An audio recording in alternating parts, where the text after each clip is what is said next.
പ്രവാസ ലോകത്തെ വാർത്തകളും വിശേഷങ്ങളും അതുപോലെ മാറി മാറി വരുന്ന നിയമങ്ങളും നേരത്തെ അറിയാൻ ഈ ചാനൽ സബ്സ്ക്രൈബ് ചെയ്യൂ. അടുത്തുള്ള ബെല്ലൈക്കൺ എനേബിൾ ചെയ്യാൻ മറക്കേണ്ട.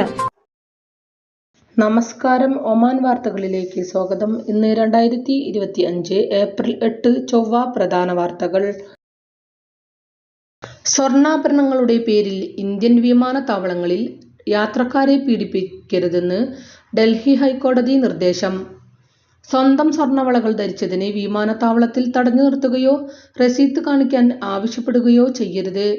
2016 മുതൽ നിലവിലുള്ള പാക്കേജ് നിയമങ്ങൾ പ്രകാരം 1 വർഷത്തിലേറെ വിദേശവാസം കഴിഞ്ഞ് തിരിച്ചെത്തുന്ന ഇന്ത്യൻ പൗരന്മാരിൽ സ്ത്രീകൾക്ക് 40 ഗ്രാം വരെയും പുരുഷന്മാർക്ക് 20 ഗ്രാം വരെയും സ്വർണ്ണാഭരണങ്ങൾ ആകാം. ഇതിൽ വലിയ വ്യത്യാസമില്ലെങ്കിൽ ചോദ്യം ചെയ്യരുത്. ഉപയോഗിച്ചതോ പാരമ്പര്യമായി ലഭിച്ചതോ ആയ ആഭരണങ്ങൾ ഇക്കൂട്ടത്തിൽപ്പെടുന്നില്ല. ഇത് ആശയക്കുഴപ്പത്തിനും പൊരുത്തക്കേടുകൾക്കും കാരണമാകുന്നു. ഇതിനാലാണ് കോടതി തീർപ്പ് കൽപ്പിച്ചത്. സ്വർണ്ണവിലയിലുണ്ടായ വർധനവ് കണക്കിലെടുക്കേണ്ട.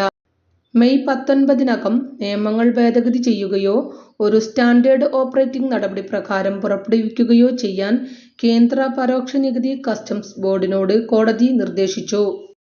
പഴകിയ ആഭരണങ്ങൾ എങ്ങനെ കൈകാര്യം ചെയ്യണമെന്ന് കസ്റ്റംസ് വ്യക്തമാക്കണം, ലളിതമാക്കണം. ഇന്ത്യൻ പ്രവാസികൾക്ക്, പ്രത്യേകിച്ച് വിവാഹങ്ങൾക്കും ഉത്സവങ്ങൾക്കും വീട്ടിലേക്ക് മടങ്ങുന്നവരുടെ വ്യക്തിഗതമോ പാരമ്പര്യമോ ആയ ആഭരണങ്ങൾ കസ്റ്റംസ് ഉദ്യോഗസ്ഥർ പിടിച്ചെടുക്കുകയോ തടങ്കലിൽ വയ്ക്കുകയോ ചെയ്യരുത്.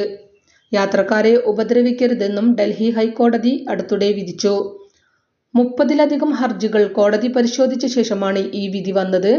ഒരു പ്രത്യേക കാരണമില്ലെങ്കിൽ വ്യക്തിഗത ഉപയോഗത്തിനായി ഉദ്ദേശിച്ച ആഭരണങ്ങൾ കൊണ്ടുപോകുന്നതിൽ നിന്ന് കസ്റ്റംസ് ഉദ്യോഗസ്ഥർ യാത്രക്കാരെ തടയരുതെന്ന് ജസ്റ്റിസുമാരായ പ്രതിഭ എം സിംഗ്, രജനീഷ് കുമാർ ഗുപ്ത എന്നിവരടങ്ങിയ ബെഞ്ച് പറഞ്ഞു. പീഡനം തടയുന്നതിനായി വിമാനത്താവള ജീവനക്കാർക്കായി സെൻസിറ്റിവിറ്റി വർക്ക്ഷോപ്പുകൾ നടത്താനും അവർ അധികാരികൾക്ക് നിർദ്ദേശം നൽകി. ഗൾഫ് രാഷ്ട്രങ്ങളിലെ ഇന്ത്യൻ പ്രവാസികൾക്ക് ഈ തീരുമാനം പ്രത്യേകിച്ചും ആശ്വാസകരമാണ്. പലരും വിവാഹ സീസണുകളിലോ ഉത്സവങ്ങളിലോ പൂർവിക ആഭരണങ്ങളുമായി വീട്ടിലേക്ക് മടങ്ങുന്നു. വർഷങ്ങളായി ആഭരണങ്ങൾ ധരിച്ചിട്ടുണ്ടെങ്കിലും കൊണ്ടു നടക്കുന്നുണ്ടെങ്കിലും ഇന്ത്യൻ വിമാനത്താവളങ്ങളിൽ തടഞ്ഞുവയ്ക്കപ്പെടുന്നതായി പലരും റിപ്പോർട്ട് ചെയ്തിട്ടുണ്ട്. കേരള സെക്ടറുകളിലേക്ക് യാത്ര ചെയ്യാൻ ഇതാണ് നല്ല സമയം. മസ്കത്ത്, സലാല വിമാനത്താവളങ്ങളിൽ നിന്നും കേരളത്തിലേക്ക് 4 നഗരങ്ങളിലേക്കും കുറഞ്ഞ നിരക്കിൽ ടിക്കറ്റുകൾ ലഭ്യമാക്കിയിരിക്കുകയാണ് വിമാന കമ്പനികൾ. കോഴിക്കോട്, കൊച്ചി സെക്ടറുകളിലാണ് ഏറ്റവും കുറഞ്ഞ നിരക്ക്. അടുത്ത മാസം ആദ്യവാരത്തിൽ വരെ കനമില്ലാതെ പ്രവാസികൾക്ക് നാട്ടിലേക്ക് പറക്കാം. മടക്കയാത്രാ നിരക്കുകളും കുറഞ്ഞിട്ടുണ്ട്. എയർ ഇന്ത്യ എക്സ്പ്രസ്, സലാം എയർ, ഒമാൻ എയർ, ഇൻഡിഗോ വിമാനങ്ങളിലെല്ലാം താരതമ്യേന കുറഞ്ഞ നിരക്കിൽ ടിക്കറ്റുകൾ ലഭ്യമാണെന്ന് വെബ്സൈറ്റുകളിൽ നൽകിയ നിരക്കുകൾ വ്യക്തമാക്കുന്നു. മസ്കത്തിൽ നിന്ന് കോഴിക്കോട്ടേക്ക് 27 റിയാലാണ് എയർ ഇന്ത്യ എക്സ്പ്രസിൽ നിലവിലെ നിരക്ക്. മെയ് 1 വരെ ഈ നിരക്കിൽ ടിക്കറ്റ് ലഭിക്കും. കൊച്ചിയിലേക്ക് ഏപ്രിൽ 30 വരെ 29 റിയാലാണ് നിരക്ക്. മെയ് ആദ്യവാരത്തിലും നിരക്ക് 35 റിയാൽ മാത്രമാണ് വരുന്നത്. മസ്കത്ത് തിരുവനന്തപുരം റൂട്ടിൽ 36 റിയാലാണ് നിരക്ക്. ഏപ്രിൽ 30 വരെ ഈ തുകയ്ക്ക് ടിക്കറ്റ് ലഭിക്കും. മസ്കത്തിൽ നിന്ന് കണ്ണൂരിലേക്ക് 40 റിയാലാണ് നിലവിൽ ടിക്കറ്റിന് ചെലവ് വരുന്നത്. ഏപ്രിൽ 19 മുതൽ നിരക്ക് വീണ്ടും കുറഞ്ഞ് 35 റിയാലാകും. ഈ മാസം അവസാനം വരെ ഈ നിരക്ക് തുടരും. സലാലയിൽ നിന്ന് കോഴിക്കോട്ടേക്കും കൊച്ചിയിലേക്കും 35 റിയാലിന് ടിക്കറ്റ് ലഭിക്കുമെന്നതും ശ്രദ്ധേയമാണ്. അതേസമയം കേരള സെക്ടറുകളിൽ നിന്ന് ഒമാനിലേക്കും ടിക്കറ്റ് നിരക്ക് കുറഞ്ഞു വരികയാണ്. അമേരിക്കൻ പ്രസിഡന്റ് ഡൊണാൾഡ് ട്രംപിന്റെ പുതിയ താരിഫ് നയം ഗൾഫ് രാജ്യങ്ങൾക്കും വലിയ തിരിച്ചടിയാണ്. ശരാശരി 10% ഗൾഫ് രാജ്യങ്ങൾക്ക് തീരുവ ഏർപ്പെടുത്തിയത്. ചൈനയ്ക്കും മറ്റും 40%. ഇത് കണക്കിലെടുക്കുമ്പോൾ തുലോം കുറവാണെങ്കിലും UAE-യിൽ നിന്നടക്കം പുനർകയറ്റുമതിയെ വല്ലാതെ ബാധിക്കും. പുതിയ താരിഫുകൾ വ്യാപാര പ്രവാഹങ്ങളെ സ്തംഭിപ്പിക്കും.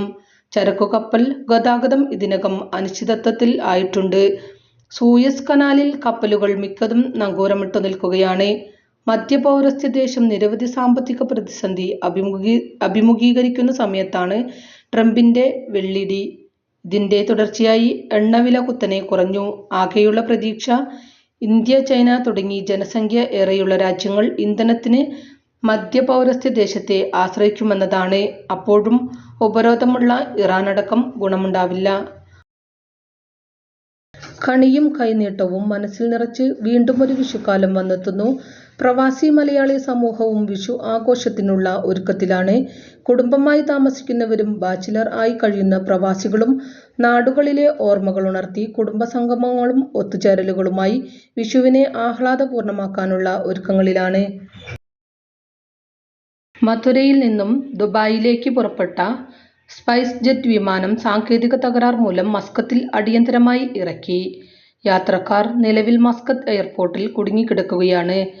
തിങ്കളാഴ്ച ഇന്ത്യൻ സമയം 12:30 മഥുരയിൽ നിന്ന് ടേക്ക് ഓഫ് ചെയ്ത വിമാനം 3:30 മസ്കത്ത് എയർപോർട്ടിൽ ഇറക്കുകയായിരുന്നു. ഭക്ഷണവും വെള്ളവും ലഭിച്ചില്ലെന്നും യാത്ര തുടരുന്ന കാര്യത്തിൽ അധികൃതർ വ്യക്തത തരുന്നില്ലെന്നും യാത്രക്കാർ പറയുന്നു. ബസ് മാർഗം UAE-യിലേക്ക് എത്താമെന്ന് അറിയിച്ചെങ്കിലും ഇതിലും ഇതുവരെ വ്യക്തതയില്ല. മസ്കത്തിൽ നിന്ന് സ്പൈസ് ജെറ്റ് വിമാന സർവീസുകൾ ലഭ്യമില്ലാത്തതും യാത്രക്കാരുടെ ദുരിതം ഇരട്ടിയാക്കി. രാജ്യത്തെ പ്രധാന വിനോദസഞ്ചാര കേന്ദ്രമായി വാദി ബനി ഖാലിദിൽ വെള്ളക്കെട്ടുകളും അരുവികളും കാണാനും ആസ്വദിക്കാനും എത്തിയത് 32,000-ൽ പരം ആളുകൾ. മാർച്ച് 30 മുതൽ ഏപ്രിൽ 5 വരെയുള്ള ദിവസങ്ങളിലായി 32,142 സഞ്ചാരികളെത്തിയതായി വടക്കൻ ഷർഖിയ ഗവർണറേറ്റ് അധികൃതർ പുറത്തുവിട്ട കണക്കുകൾ വ്യക്തമാക്കുന്നു.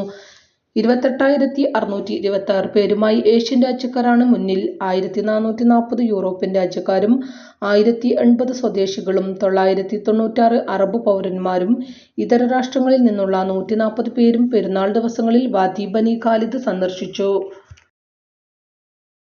ഒമാൻ ടൂറിസം ഡെവലപ്മെന്റ് കമ്പനി ഒരുക്കുന്ന മിഡിൽ ഈസ്റ്റിലെ ആദ്യ ക്ലബ് മെഡ് മുസന്തം റിസോർട്ടിന്റെ ഡിസൈൻ അനാച്ഛാദനം ചെയ്തു. ബെർലിനിലെ ഇന്റർനാഷണൽ ഹോസ്പിറ്റാലിറ്റി ഇൻവെസ്റ്റ്മെന്റ് ഫോറത്തിൽ വച്ചാണ് മേഖലയിലെ തന്നെ പുതിയ ടൂറിസം പദ്ധതിയെ അവതരിപ്പിച്ചത്. മസ്കത്ത് ഗവർണറേറ്റിലെ വീട്ടിൽ നിന്ന് സ്വർണ്ണാഭരണങ്ങൾ മോഷ്ടിച്ച സംഭവത്തിൽ പ്രവാസിയെ ആരോപി അറസ്റ്റ് ചെയ്തു.